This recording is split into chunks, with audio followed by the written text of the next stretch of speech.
Alrighty, folks. My mic died, so the audio might be crappy, but it is currently 86 degrees, 67% humidity in the bus. I think it's a little hotter than that, but I figured that'd be good enough. I've just kicked on the AC unit, so we're gonna let that run and just see what it takes to cool the bus off. So stay tuned. Okay. The humidity is cut in half, and it's 82 in here. It already feels pretty nice in here, but we're gonna let it keep climbing. I just turned it to turbo mode, so I had the fan fully going, maxed out, but there's a turbo mode, so I turned that on, increased the fan speed, it sounds like. But yeah, we're just gonna keep rolling with it.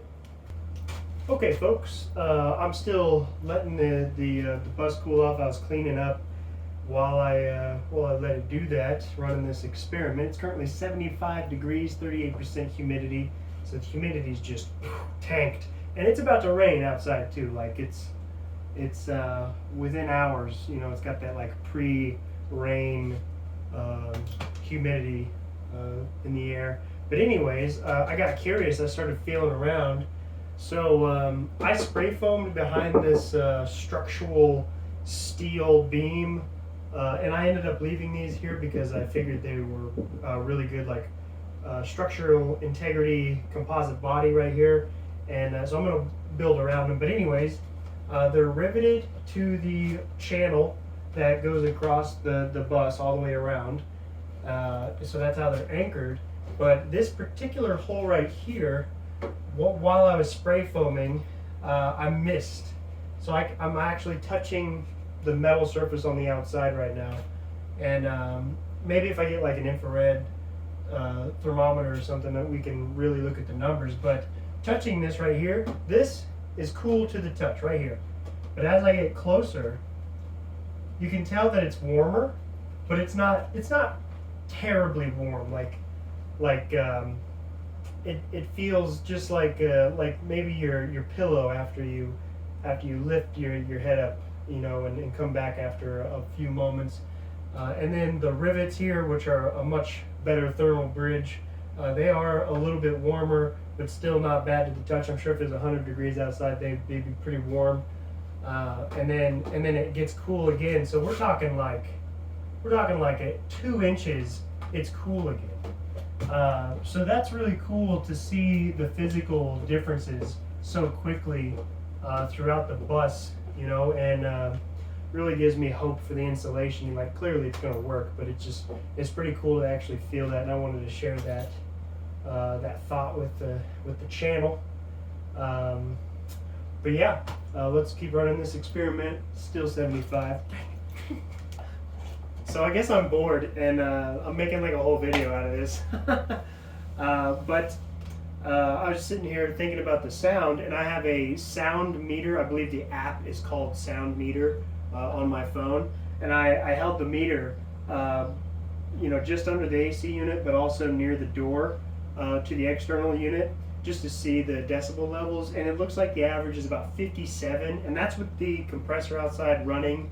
What I assume is the full bore. You know, I've got turbo mode turned on, and like I hear it cycle on. So yeah, about 57 decibels, and that's still with a clear air gap between the door and here, and also there's not as much volume inside the bus to help absorb that sound. So I would expect it to be around the 50 decibels.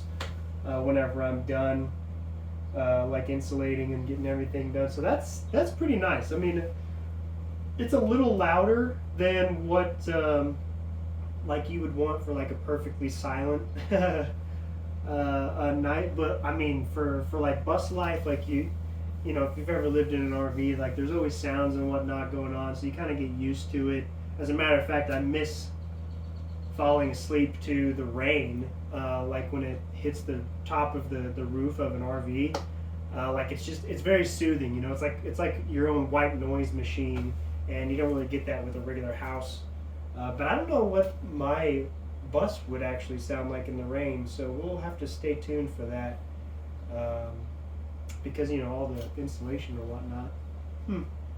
Anyways, 73, 36% humidity, and I need to go in like 20 minutes so I can get to the gym.